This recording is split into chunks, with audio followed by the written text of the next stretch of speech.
qué es lo que está pasando en la coyuntura política, institucional, arqueológica, antropológica, histórica y del patrimonio en México, y cómo puede, y es donde ustedes coinciden en sus investigaciones, el análisis o la revisión, a lo mejor decía yo la deconstrucción de aquellos momentos en donde se inauguran los conceptos a lo mejor de la arqueología o del patrimonio como un bien social, y a lo mejor también platicaba Daniel por acá, también a lo mejor entonces también se inaugura una visión de otros usos para los espacios que después entenderemos como patrimoniales. Entonces hablamos en nuestro guioncito que habíamos hecho previo a la transmisión, que podríamos a lo mejor empezar con esto, ¿no? Como qué estaba pasando en México en esa época, en la época en la que llega Cárdenas al poder con un proyecto, con unos ideales de uso social, de todo lo que corresponde a lo que entendíamos como México, y por lo tanto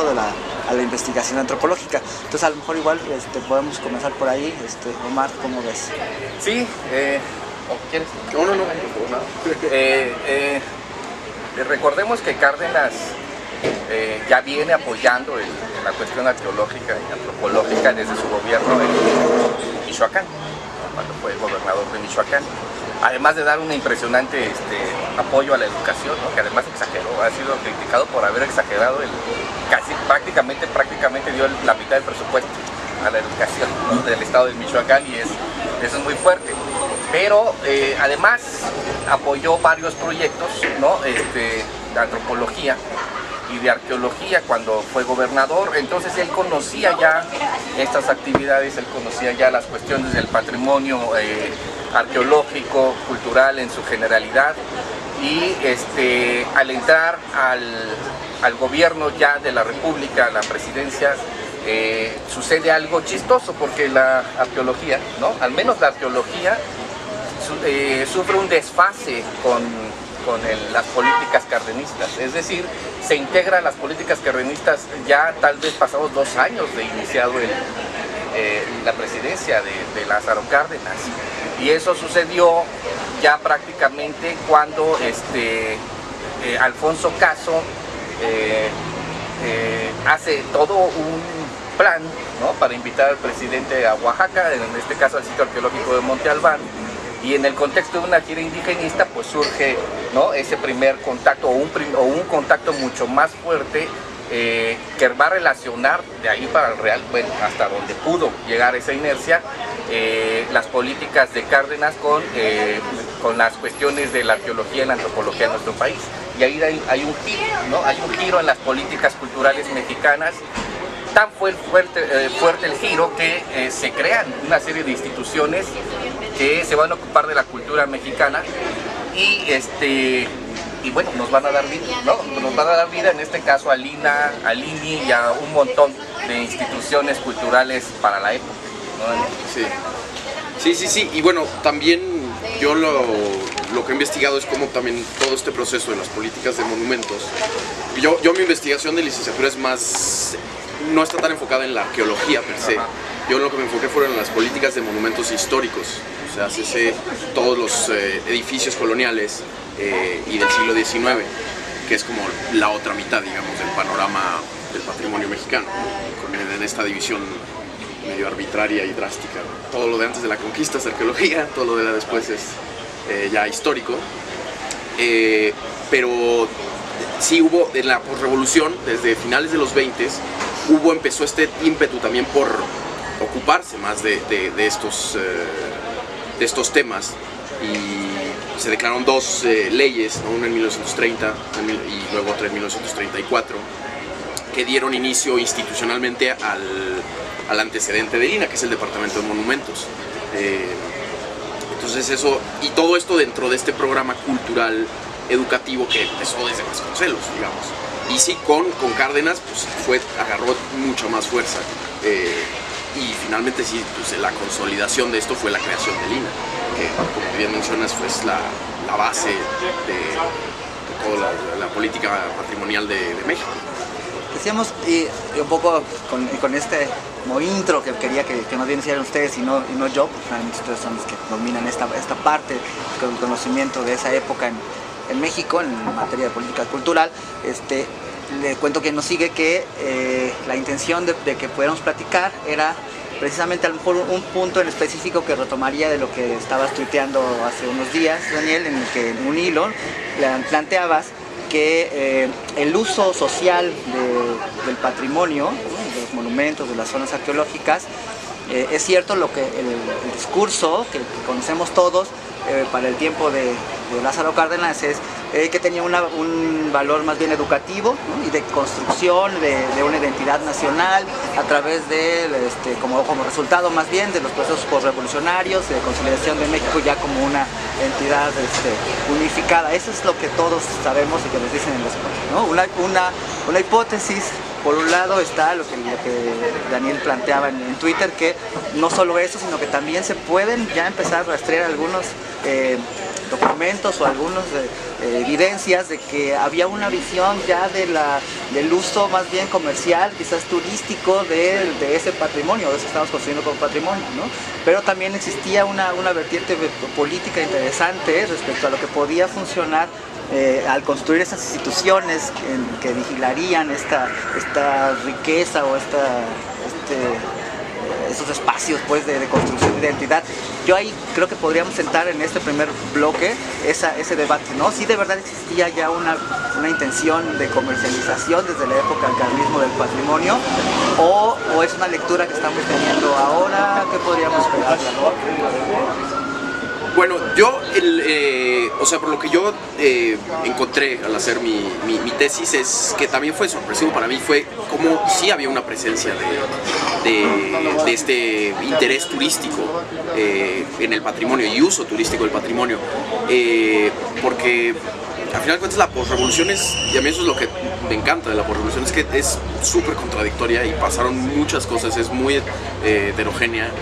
Y por un lado sí, claro, se tiene este proyecto nacionalista de uso común y público del patrimonio con fines educativos, los museos, etcétera, pero también desde finales de los 20 empezó a desarrollarse el turismo como un plan de desarrollo nacional.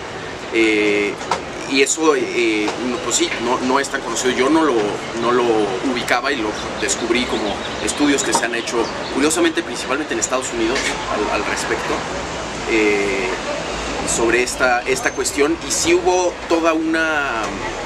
estaban como los dos lados, y por más que suena como contradictorio decir, bueno, sí, el proyecto educativo y de uso social del patrimonio y también la explotación o comercialización del patrimonio, también el proyecto turístico hasta cierto punto, por más que podría ser muy conflictivo, sí lo lograron de cierta forma amalgamar, porque se promovía el turismo como una industria muy nacional y de promover el orgullo de México, y también yo diría que el turismo participó en la conformación del México que se estaba formando en esas épocas.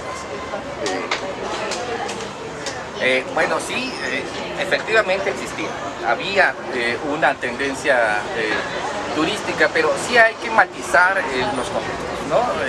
La cuestión es que tenemos, por ejemplo, un Porfirio Díaz, ¿no?, que está teniendo una política cultural hacia afuera, hacia el exterior, lo que precisamente provoca este nacimiento, vamos a decirlo de esa manera, de un turismo mucho más ya estable, ¿no? Y los gobiernos de la revolución que no logran salirse de esa lógica, ¿no?, externalista, vamos a llamarle de esa manera. La cuestión con Cárdenas, ¿no?, es diferente. Por ejemplo, en el memorándum que Alfonso Caso le envía a Cárdenas para la creación del INAH, en uno de sus pasajes sí anuncia como uno de los objetivos del INAH, pues bueno, promover y hacer toda esta cuestión del turismo. Sí existe, por supuesto, el uso turístico, salvo que hay una protección mayor dirigida a otros fines, no sé si, ¿no? Sí. Es decir, no como en la actualidad, ¿no?, que el único objetivo, ¿no?, que pareciera que subsiste es precisamente el de la explotación turística, ¿no?, ya sean sitios, ya sean monumentos históricos, ya sea lo que sea, ¿no?, y su comercialización, y esa es una de las tremendos desfases que México ha vivido. ¿no? Porque por un lado tienes una política y unas leyes, ¿no? que te sujetan a la protección del patrimonio, ¿no? Y por el otro lado tienes una política económica, ¿no? que contradice totalmente esas leyes. Entonces esa es la verdadera contradicción en lo que estamos viviendo en la actualidad, ¿no? De repente platicamos, por ejemplo, sobre cardenismo con otros colegas, con los colegas en sí, y siempre dicen, ¿no? Su pensamiento es, oye, ¿no será retroceder? ¿no? Pero es que es bárbaro pensar de esa manera, porque si lo ves ya de forma mucho más sociológica, económica, México ha retrocedido más de 40 años con estas nuevas políticas, ¿no? O sea, retroceder hasta dónde, más bien, ¿sí vamos? Tenemos mucho menor educación, tenemos una economía precaria, o sea, hemos retrocedido en muchísimos aspectos, y cultura, pues no, sí, ¿no? Ha sido de los sectores más abandonados. Entonces yo pondría más el señalamiento en cómo rescatar, ¿no? la visión y la visión del cardenismo, ¿no? tanto de Lázaro Cárdenas, ¿no? porque era un hombre. Es que a veces le exigimos demasiado a Lázaro Cárdenas, eso también, ¿no? Sí. Él apenas terminó la secundaria, ¿no? y se metió a la bola, se metió a la revolución, entonces a veces somos demasiado exigentes, pero sin embargo le alcanzó para observar el contexto mexicano, ¿no? y detalles que le permitieron entender, por ejemplo, este tipo de propuestas de proyecto como creaciones como el INE, el INA, ¿no? Y que dijo, vale, vamos a hacerlo, ¿no? O sea, no hay problema, ya entendí, ya vi para dónde va. Mi única condición, decía él, ¿no? es que en verdad sirva de algo esa investigación, ¿no? Le recriminaba siempre a los arqueólogos, déjense de especulaciones, yo sé que tienen que especular, ¿no? Sí, pero no sean tan especulativos, ¿no? O sea, bajen a la realidad, bajen a la cuestión del pueblo mexicano, que es en verdad en donde se necesita todo ese un pragmatismo. No, y estoy muy de acuerdo que sí, o sea, definitivamente no estoy diciendo que fuera como ahorita, que la importancia estuviera en este aspecto, no, para nada. O sea, sí, el motivo principal, como bien mencionas, era esta unificación del país, ¿no? De que identificarnos todos como mexicanos y tener al patrimonio a disposición de todos los mexicanos, no de unos cuantos. Eso yo también estoy muy de acuerdo, esa es una de las diferencias que se puede notar tanto entre ese periodo y hoy en día, que sí había mucho más apoyo hacia la investigación, pero como dices, con fines pragmáticos, que no fueran nada más castillos en el aire, sino que tuvieran pues, repercusiones reales para mejorar la vida del pueblo, ¿no? de la gente. A lo mejor antes de seguir con el debate respecto a los intereses sociales versus los intereses mercantiles, capitalistas ahora, que giran alrededor del objeto de estudio de la antropología, ¿no? Desde todos, incluyendo a la historia, por supuesto. ¿Cómo se inserta ahí la creación del INA? ¿no? Porque pareciera que de repente entonces hay una dinámica, ¿no? que se va suscitando. El INA se constituye como una entidad académica, quizás política, ya como la conocemos, con el nombre que tenemos, sin la ley que tenemos, con otras anteriores, pero sí con toda esa responsabilidad, ¿no? Ahí, ¿en qué contextos suceden estas cosas? Es tardía, o sea, el INA ya se crea muy tarde, o sea, ya prácticamente está terminando el gobierno de Lázaro Cárdenas, pero está ocurriendo, no algo similar, por supuesto que no, los contextos son diferentes, pero está ocurriendo algo muy parecido con estos nuevos cambios que anuncia Andrés Manuel, ¿no? En esta nueva gestión que viene, pero pareciera que le va a pasar prácticamente lo mismo, ¿sí vamos bien? Es decir, Cárdenas estaba tan ocupado en las cuestiones económicas, ¿no? y en la transformación económica de México, que si bien era consciente de lo que significaba y la importancia de la cultura y del pasado y la historia y de todo México, de repente fue subsumido o absorbido por las preocupaciones de un México que estaba expropiando, de un México que estaba, ¿no? repartiendo tierras, de un México que estaba por problemáticas todo el tiempo, ¿no? de índole económica, ¿no? Pareciera, a lo que voy, es que en este nuevo anuncio de gestiones, ¿cómo se llama? Cuarta transformación, ¿no? ¿se llaman? le sucede lo mismo a Andrés Manuel, ¿vamos bien? Es decir, está tan ocupado en la macroeconomía y en cómo más o menos mantener el desastre económico de México, ¿no? Porque es lo que está pasando hoy. De repente le pasa esto, se olvida del sector cultural, uno de los sectores más importantes para la renovación del tejido social, más importantes para un montón de fenómenos, ¿no? O sea, recordemos que el patrimonio cultural es un fenómeno que atraviesa prácticamente todos los demás, ¿no? O sea, en cualquiera de los demás va a aparecer ese fenómeno. Entonces, yo pienso que actualmente está ocurriéndole eso a Andrés Manuel, ojalá rectifique, ¿no? Ojalá y dé la vuelta, ojalá y se asesore mejor, ¿no? Porque a veces también pasa eso, ¿no? Que yo no dudo que tenga una playa de ahí de intelectuales muy cercanos a él, ¿no? Que le pueden decir, oye, Andrés Manuel, señor presidente, ¿no?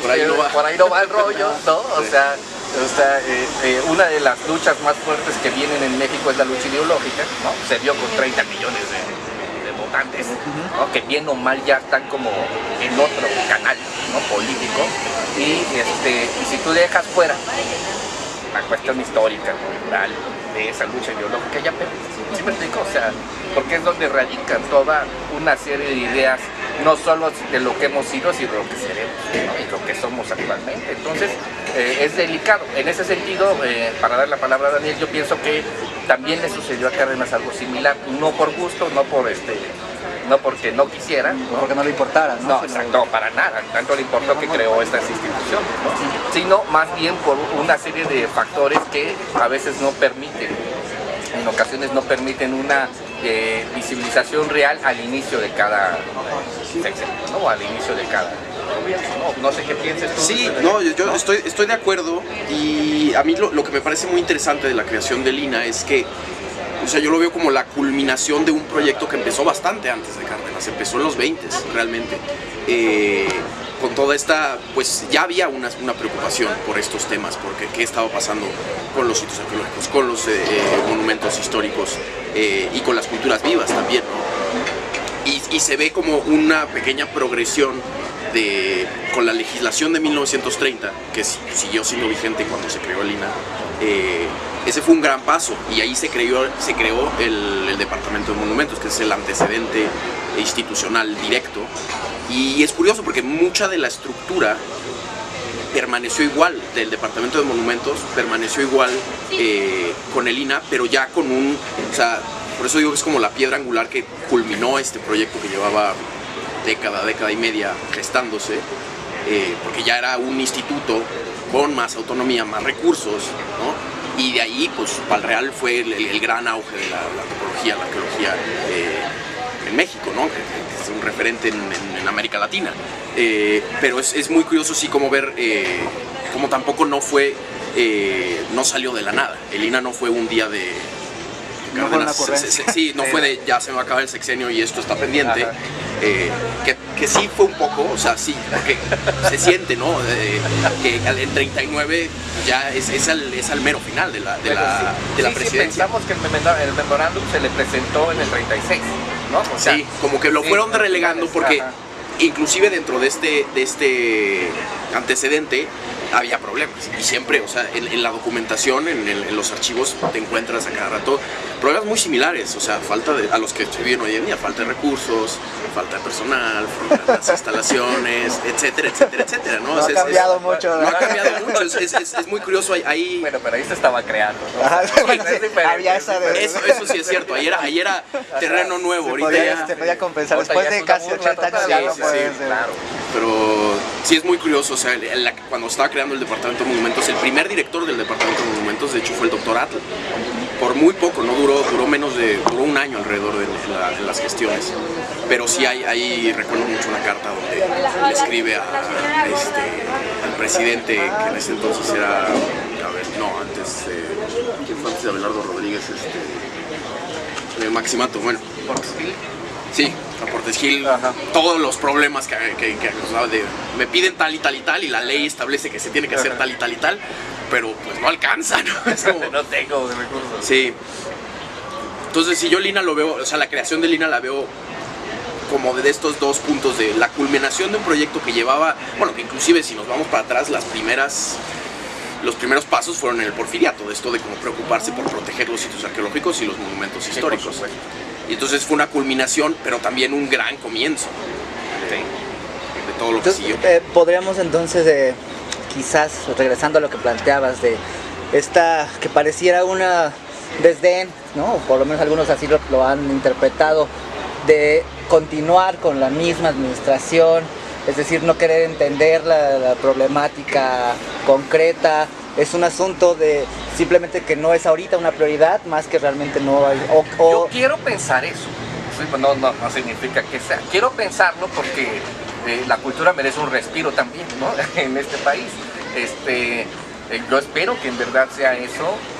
Si es un desdén sería una catástrofe, una lástima total, ¿no? Sí, una gran desilusión, totalmente, hay que decirlo, ¿no? Y bueno, pues a entrar a modo resistencia otra vez, ¿no? Otra vez a entrar a modo resistencia en las cuestiones culturales, ¿no? Que ya estamos más o menos acostumbrados. Porque decíamos, o sea, se plantea, ¿no? Con la ratificación del actual director y su continuidad, se entiende o se puede interpretar la continuidad de las políticas que se han llevado a cabo. Eso es lo que, es que fuera, de algunos lados se puede pensar.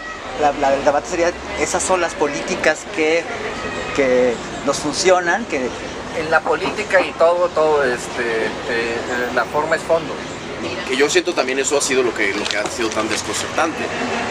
O sea, yo no soy empleado del INAH, nunca lo he sido, pero muy probablemente en mi futuro podría estar ahí, claro. Entonces por eso también me importa, ya yéndome a cuestiones personales. Ajá. Porque sí, las cuestiones laborales y de uso, del uso que se le está dando al patrimonio, pues sí son graves, ¿no? Y el hecho de que ni siquiera se escuchen estos llamados de, oye, tenemos todas estas problemáticas, hay que sentarnos a ver qué podemos hacer, eso también se me hace que, como dices, se adelantaron y no lo han sabido manejar bien. Porque discutíamos alguna vez o platicábamos alguna vez, sí, y creo que es claro para todos que la política frente al uso del patrimonio tiene que ver con el turismo, con su explotación como, hasta en términos simbólicos, su explotación como objeto, ¿no? Ya no en otras lecturas, ¿no? Previas, ya el sistema económico, y para no repetir lo que todos tenemos muy claro, pues construyó esta nueva forma de entender los sitios arqueológicos, ¿no? Y de ahí viene el tema de luz y sonido, la cultura de la selfie en el sitio, más allá de la interpretación o el entendimiento de la zona. Creo que casi todos nos acercamos a esto, coincidimos en que no es la lectura que nos interesa como resultado final de un trabajo de investigación arduo, ¿no? Es decir, un espectáculo de luz y sonido en un sitio arqueológico, pues quizás no es el objetivo final de años de investigación científica sobre un sitio, ¿no? O sea, hay una oportunidad mayor de conocimiento, de entendimiento, de utilidad en la sociedad que nos aporta la arqueología y la historia, los monumentos, que no se está poniendo a lo mejor en el nivel en el que o aprovechando en el nivel que se pueda. Pero sí hay una contradicción, o pueden convivir estas dos visiones. Hay un momento de convivencia y debe haberlo. ¿Sí vamos bien? O sea, un turismo respetuoso, no afecta en nada el manejo y uso del patrimonio cultural mexicano, nada.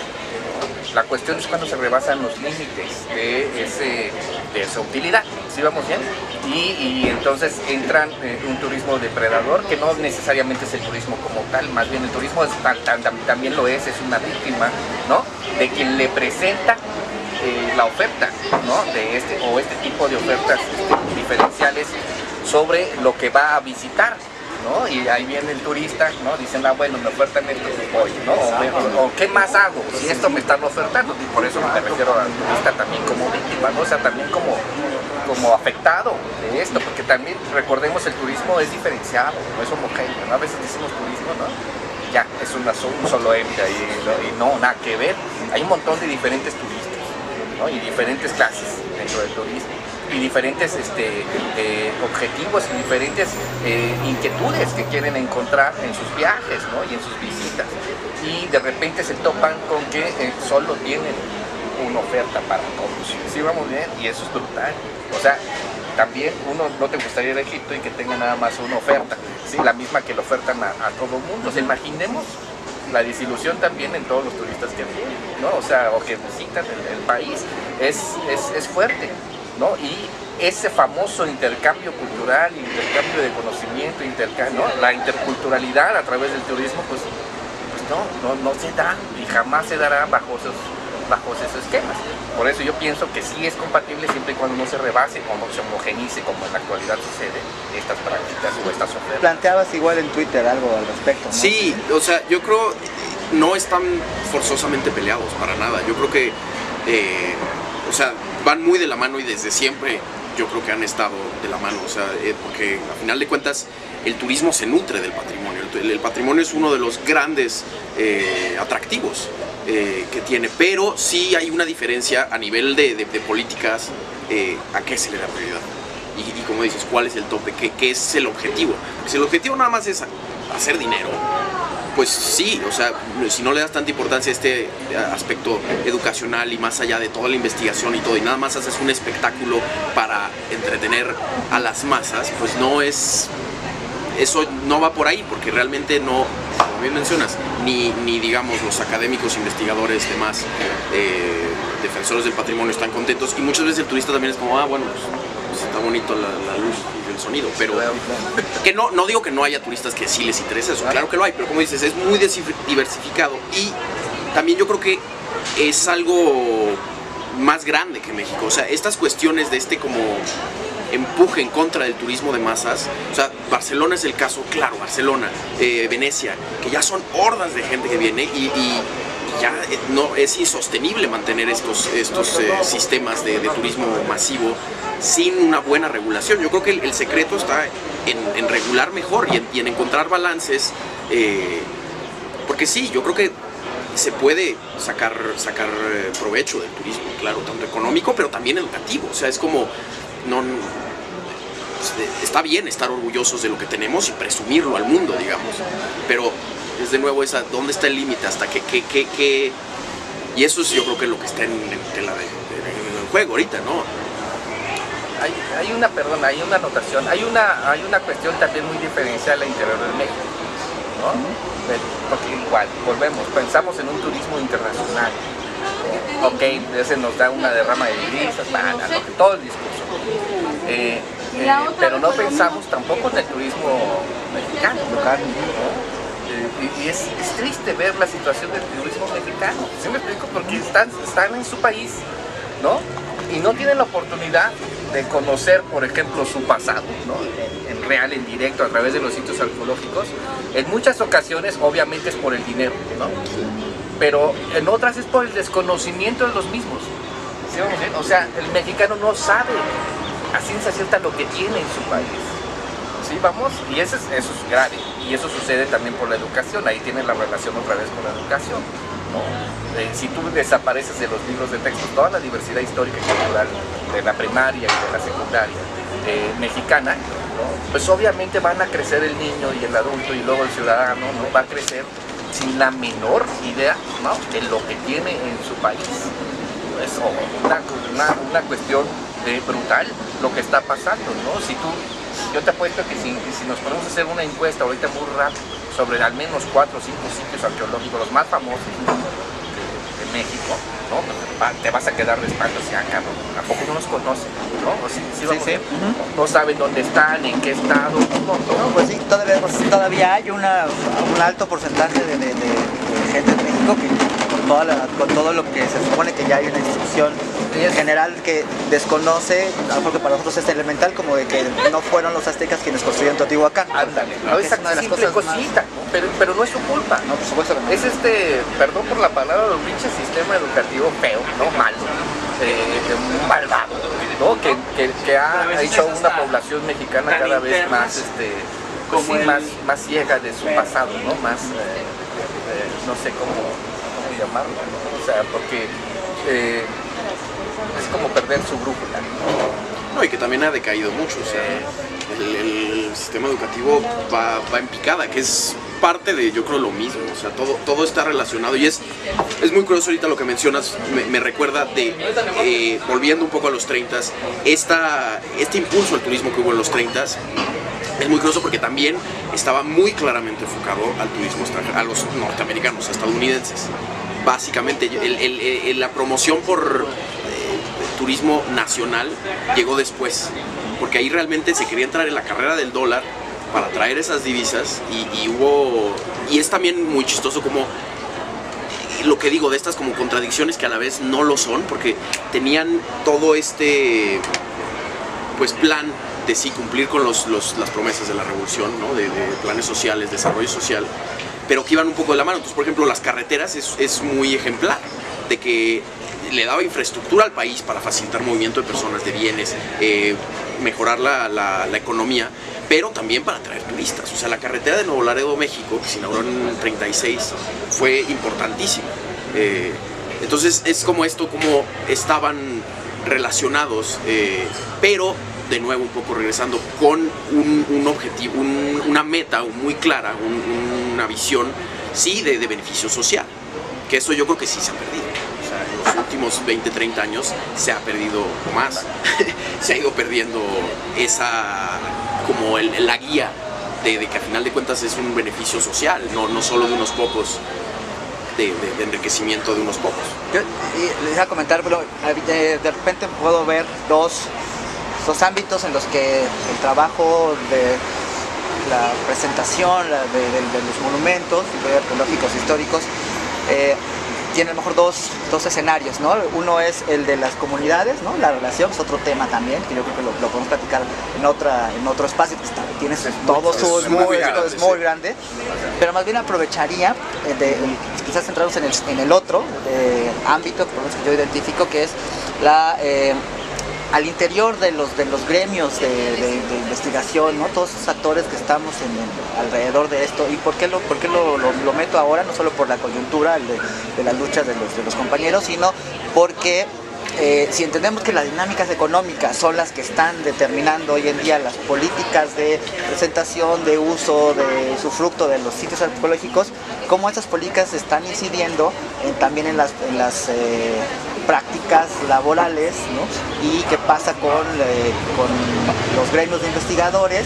Es decir, yo lo necesitaría como hacer una conexión. ¿Tiene algo que ver? ¿No? Yo intuyo que sí, pero ¿cómo podemos seguir esta línea? Es decir, ¿cómo nos lleva estas políticas de quizás desbalanceadas de turismo a entender ahora a los trabajadores, por llamarlos de algún modo, a los compañeros investigadores, etcétera, etcétera, a plantearse o a plantearnos en un escenario adverso, ¿no? Sí.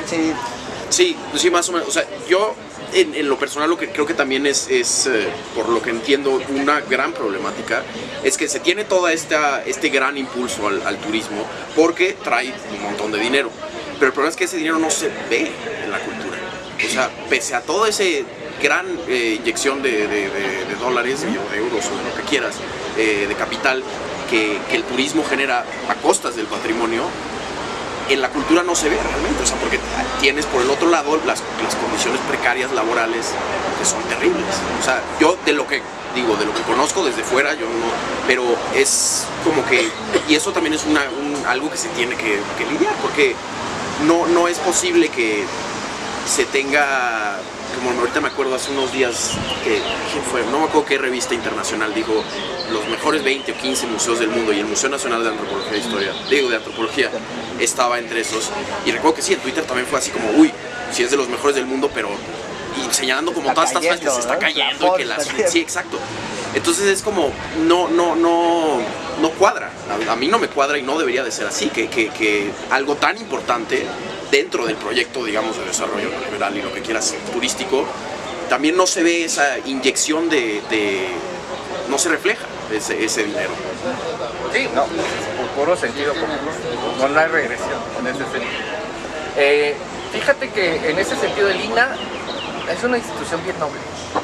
Es noble, a pesar de todas las críticas que puedan surgir, ¿no? Pero es noble.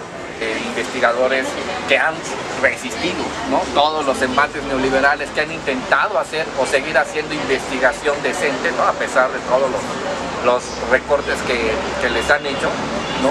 Y claro, la política neoliberal pues, va a atravesar también todas las esferas de la sociedad, ¿no? Todas. la investigación, los trabajos manual, todo lo va a través. ¿Y cuál es su característica? Pues la precarización, ¿no?, del trabajo, la precarización laboral. Y este famoso outsourcing, ¿no?, o contratación por un tiempo definido, ¿no?, que si lo aplicas, por ejemplo, a la investigación arqueológica, pues es una tontería. La ciencia arqueológica es una de las que más tardan en recopilar sus datos, ¿no? O sea, podemos tardar a veces 1 o 2 años según las temporadas que vayan saliendo, y es por temporadas, ¿no? Y si te dicen a ti, no, sí, pero tienes 3 meses, ¿no?, o tienes 2, o tienes 6, ¿sí me explico? Pues, Sí. Pues cortas toda la lógica de investigación, ya ni siquiera es serio esa cuestión, ¿no? Y en ese sentido, pues no, ha dañado totalmente las labores sustanciales del INAH, ¿no? O sea, ya, Yo veo, Daniel, y ahora que tú has estado en Europa en particular, como quizás conviviendo con otros colegas, es muy común, sobre todo en España, me viene a la mente estas oportunidades de generar formas de trabajo independientes a partir del patrimonio, ¿no?, que es un debate que también por ahí se ha quedado pendiente, ¿no? Aquí en México hay un monopolio por las razones que a lo mejor analizábamos al principio, ¿no?, estas del manejo de los sitios arqueológicos, por poner este ejemplo, ¿no? Y se cierran esas oportunidades, ¿no? Pareciera no haber demasiados caminos. ¿Tú consideras, a lo mejor analizando esa otra experiencia, que es una vía que podría aplicarse en México, o hay una razón mucho más profunda para que eso no pase? Pues, o sea, yo creo que sí es algo que valdría la pena explorar, porque sí es cierto que el INAH tiene un monopolio del patrimonio en México, para bien o para mal, ¿no? Esta institución nacionalista muy centralizada, o sea, pese a todos los centros INAH y demás, aquí en México es muy difícil hacer este tipo de cosas si no es adentro del INAH o en colaboración con el INAH, pero y es cierto que sí, en otros lugares, por las legislaciones que se tienen y las prácticas, hay mucha más posibilidad de participar desde ámbitos privados, por ejemplo, que aquí es algo que se ve muy con muchas reservas, y yo creo que bien fundadas, porque pues es muy fácil que vayan mal las cosas, yo creo, pero en la coyuntura yo no lo descartaría, como para ponerlo en la mesa y ver, oye, ¿por qué no también, o sea, no ampliar el panorama? O sea, no sabría bien exactamente cómo podría, qué pasos habría que seguir, pero sí creo que valdría la pena al menos explorar la idea para que más voces puedan unirse y no sea este monolito de INAH que hace cosas increíbles, tiene sus lados muy, muy nobles, como decía, sí tiene lados que sí son muy tristes, desgraciadamente, pero podría hacerse más plural, yo creo. O sea, yo sí creo que podría ser una opción a considerar, pero sí tendría que adaptarse por la legislación aquí, las características tanto actuales de cómo funcionan las cosas y de todo el pasado, de cómo han venido, o sea, de lo que venimos hablando desde hace más de 100 años, cómo se han hecho las cosas así. Siempre ha sido muy, muy estatista, es el Estado el que está a cargo completamente del patrimonio, entonces no sé qué tanto podría adaptarse, pero yo creo que sí, al final de cuentas las crisis siempre también son momentos de oportunidad, entonces creo que podría ser algo más a poner en la mesa de discusión. Y por eso es que quería que platicáramos y que tuviéramos como por este antecedente de la arqueología del INAH durante el año, porque la pregunta sería, ¿siguen vigentes todos estos objetivos de los 30 o ya no? ¿O cómo podemos esos objetivos traerlos al 2020 y decir, bueno, vamos a generar una serie de conceptos, ¿no? Primero hay como que pensar nuestra profesión para que después las políticas públicas sean consecuentes. ¿Nos está sirviendo todavía esta revisión de ese tiempo o es algo que más bien tendríamos que cambiar por completo? Mira, vamos a verlo en 3 órdenes. Uno es la historia. Toda revisión histórica siempre va a ser siempre. Uno de esos puntos a rescatar, por ejemplo, del cardenismo, tiene que ver con soberanía. O sea, en muchas ocasiones sí vemos esta cuestión estatista, ¿no? Esta cuestión del Estado, ¿no? pero olvidamos todos los demás factores, ¿no? Que tienen que ver con la soberanía, la política interior, la política exterior, un montón, ¿no? De cosas ahí en donde es importante señalarlas, ¿no? ¿Qué perdimos a partir de los 80s para acá? Pues perdimos precisamente eso, ¿no? Perdimos soberanía en muchos campos, ¿no? Tanto el económico, bueno, el educativo ya no se diga, ¿no? El económico es brutal, ¿no? Pero también, aunque no lo creamos, ¿no? O no lo podamos todavía observar bien, también perdimos soberanía histórica, es decir, ¿no? El cómo pensarnos, el cómo vernos desde el pasado hasta en la actualidad, nos ha sido arrebatada también esa oportunidad, ¿no? O sea, yo llevaría el debate a ese punto, ¿no? ¿Qué le va a servir o no a la población mexicana en la actualidad? ¿Qué tipo de conocimiento, qué tipo de datos, qué tipo de experiencias nos sirven a la población en estos momentos? Vamos a analizarlo ahora internacionalmente muy rápido. Si vemos la liberación, vamos a decirle la liberación de la arqueología, o sea, ya privada, en América Latina es un desastre total. Ahora ya no saben qué hacer, ¿no? ¿Sí me explico? Porque hay tantas manos adentro privatizadas, ¿no? Que los arqueólogos ahora ya no tienen la oportunidad precisamente por esa misma privatización, además del desastre patrimonial, ¿no? Porque un ente privado sí puede ser consciente en un inicio, ¿no?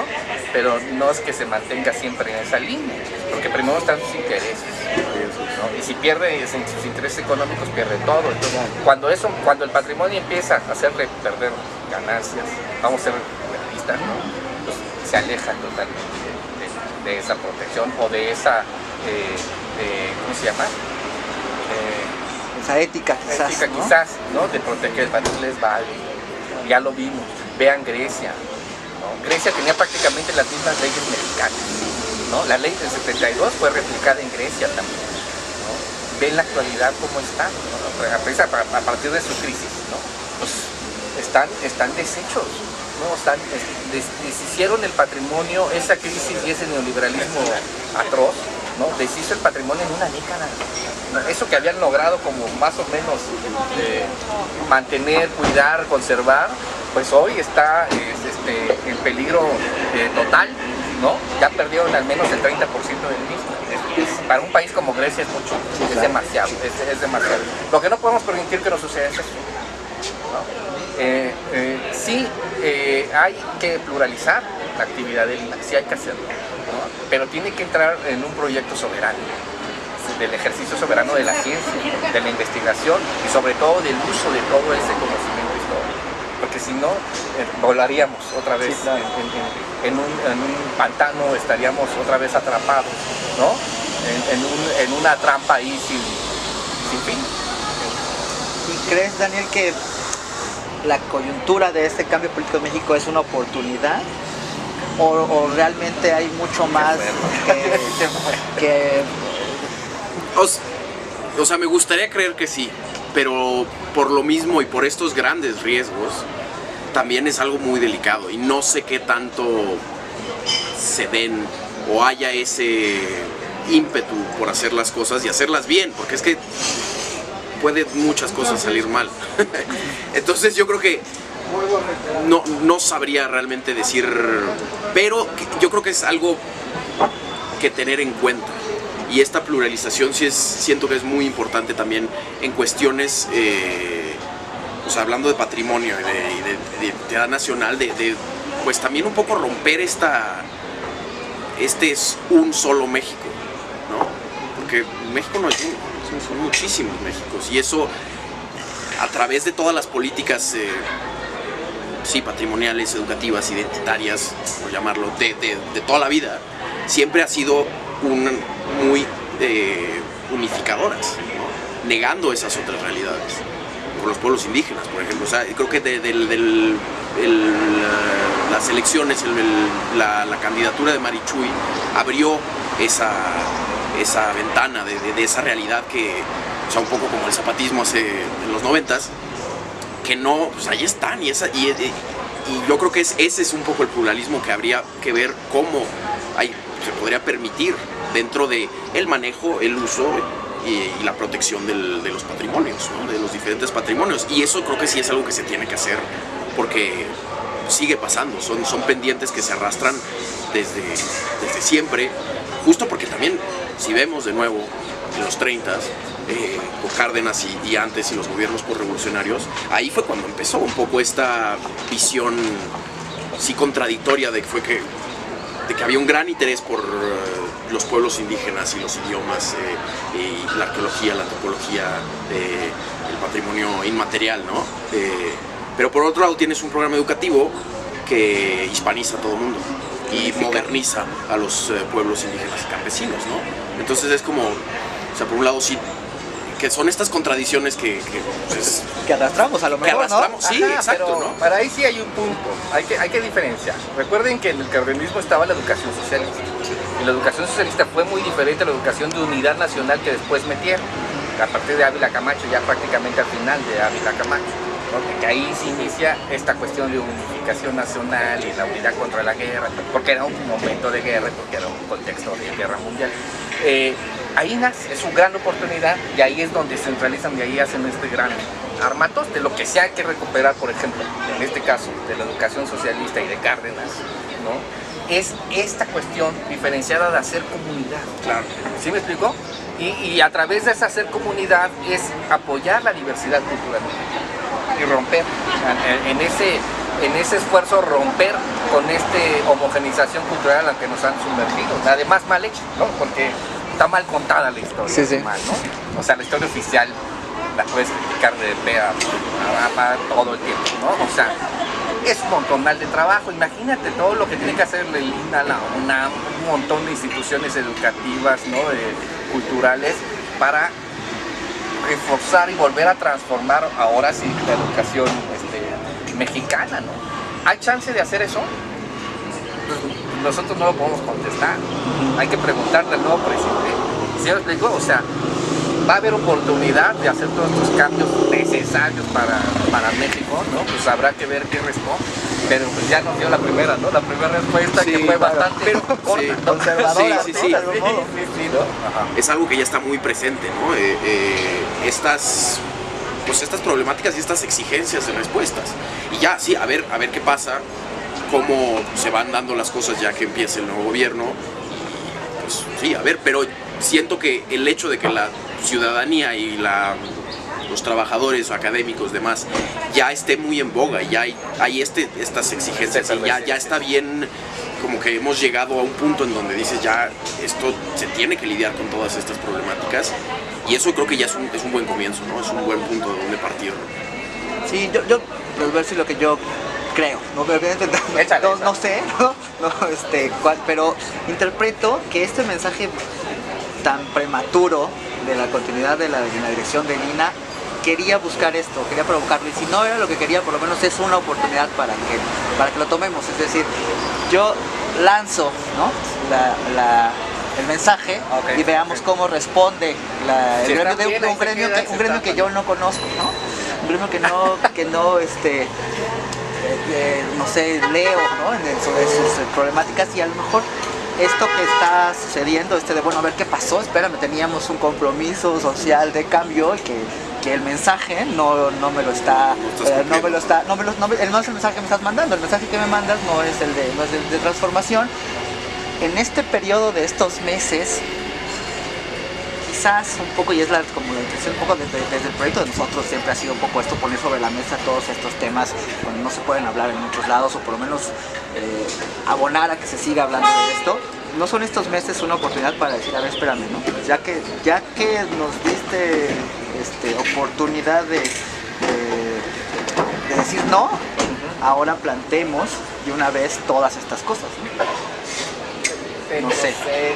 No sé si quererlo verlo así, o sea, si quiero verlo de esa manera en la cuestión personal, porque me hablaría de personajes con muy cortas miras, políticas, muy poca seriedad en la proyección.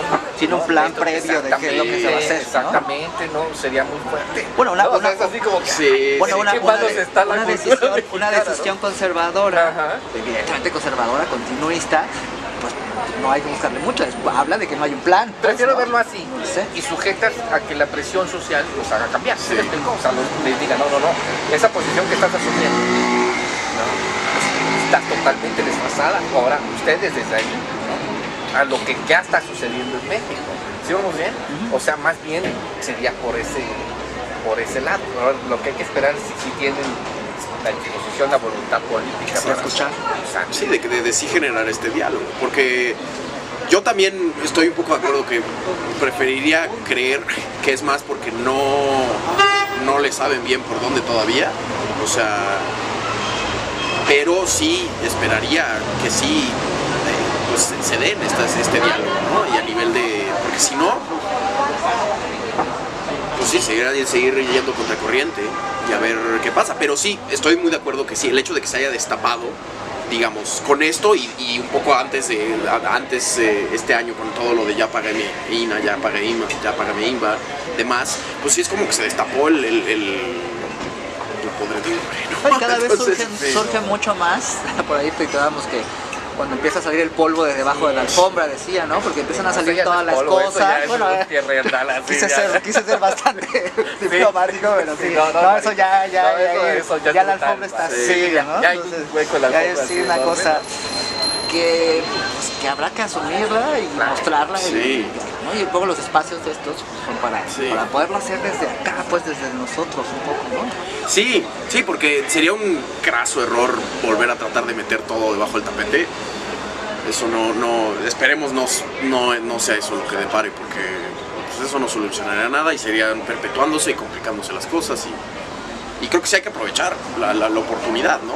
Y esta discusión que se está dando, pues que salgan cosas buenas de aquí. Sí, claro. Yo digo que podemos seguir todavía, igual ya no sé cuánto tiempo llevamos transmitiendo, se va poniendo bueno, pero precisamente creo que abre el espacio como para poder como continuarlo y a lo mejor les pediría que cerraran alguna consideración que por ahí haya quedado a lo mejor en el camino o que quieran comentar y cerraríamos transmisión y bueno, pues nos quedamos charlando obviamente, ¿no? Pero nada más para la gente que nos está siguiendo en internet, cerrarlo y pues a lo mejor hasta dar un chance de abrir, ¿no? otro espacio quizás más formal para plantear ciertos puntos, que quedaron como muchas cositas ahí casi abiertas, ¿no? Sí. Como para seguirle, pero no vamos a estar aquí toda la tarde, entonces más bien lo hacemos y les agradezco, pues yo después ya me callo y ustedes cierran y cerramos transmisión y listo. Dale.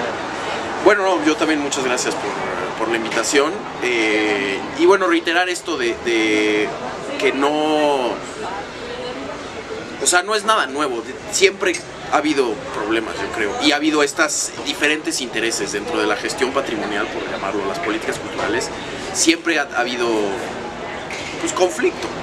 Eso históricamente negar también se me hace, no se me hace correcto ver como este pasado glorioso al que hay que regresar. No, había broncas y había cuestiones que se tenían que lidiar, ¿no? Pero sí es lo que comentabas, es necesario sí retomar, ver de dónde venimos para ver a dónde queremos ir, ¿no? Lo tan ya repetido de saber de dónde venimos para hacer. Entonces yo creo que sí, aprovechar la coyuntura bien informada, con amplia discusión, debate, no tratar de evitar más, pues sí, designaciones unilaterales. Creo que pues sí, hay mucha gente que le importan estas cosas y mencionaba todos los trabajadores que trabajan sin paga, ¿no? Es horrible, pero eso también te dice algo de la gente, del compromiso de la gente que está metida en esto. Entonces yo creo que ese potencial hay que aprovecharlo y sacar cosas buenas, salir adelante. No, pues sí, en esa lógica, ¿no? Platicar de cardenismo siempre va a tocar muchas fibras, muchísimas, económicas, culturales, un montón. Lo que yo sí pediría, ya para empezar hacer este cierre, es por ejemplo que un gobierno no se diga cardenista cuando no, o sea, si me digo cardenista es porque sé quién es Cárdenas, claro, sé qué hizo Cárdenas, ¿sí me explico? Y voy a respetar al menos la esencia cardenista. O sea, yo sí pediría que no se digan cardenistas, sí, ¿no? O sea, no están haciendo totalmente lo contrario, no es una locura, man, ¿no? Pero tengo, ahora sí como está de moda y en boga, tengo esperanza, ¿no? En que haya una muy mala comunicación dentro de los equipos de Andrés Manuel. Y haya de repente también faltantes de datos, ¿no? Y de indicadores sobre los contextos actuales en varios ramos, no solo la cultura, sino otros más. Y que en la medida de lo posible le llegue la información real, ¿no? La información que todo el mundo está viviendo, ¿no? En este caso en el sector cultura, obviamente. Y que tenga voluntad política, ¿no? Llamarlo a la voluntad política para que en verdad abone a la cuarta transformación que tanto está pregonando, ¿no? Y que tanto quiere, pero además no solo la quiere, la queremos en verdad, todos estamos ahogados en este país, ya estábamos hartos, ¿no? Y por el otro lado, exhortar a los colegas, a los estudiantes, ¿no? A todos nuestros compañeros a que inicien los diálogos de discusión de qué sería o qué va a ser o cómo sería un nuevo INA, nuevas instituciones culturales en este contexto. Porque ciertamente ya no es priista, ¿sí vamos bien? O sea, no priista, no lo veamos en el ente político del partido, no, sino en la lógica, en la lógica estructural de la política como tal, pues ya no. Entonces tenemos una rendijita por donde comenzar a trabajar, igual ir abriendo hasta que logremos algo que pues, nos dé un poco de paz y justicia a todos en este país. Y bueno, agradecerles y mucho gusto. Sí, no, padrísimo, y pues ya nada más ya cerramos transmisión, gracias, pues esto fueron los diálogos insumisos de ARC y pues estamos, ya saben, todos los que nos siguen en la misma de la discusión, el debate del patrimonio, pues bienvenidos, Omar, los conocemos hace ya muchos años, algunos años, Daniel apenas, pero lo bueno es encontrarse como, no necesariamente en las coincidencias de las ideas, pero sí en las coincidencias de la necesidad de debatir estas cosas. ¿Vale? Pues gracias. Cierro acá, transmisión, despídense y vamos.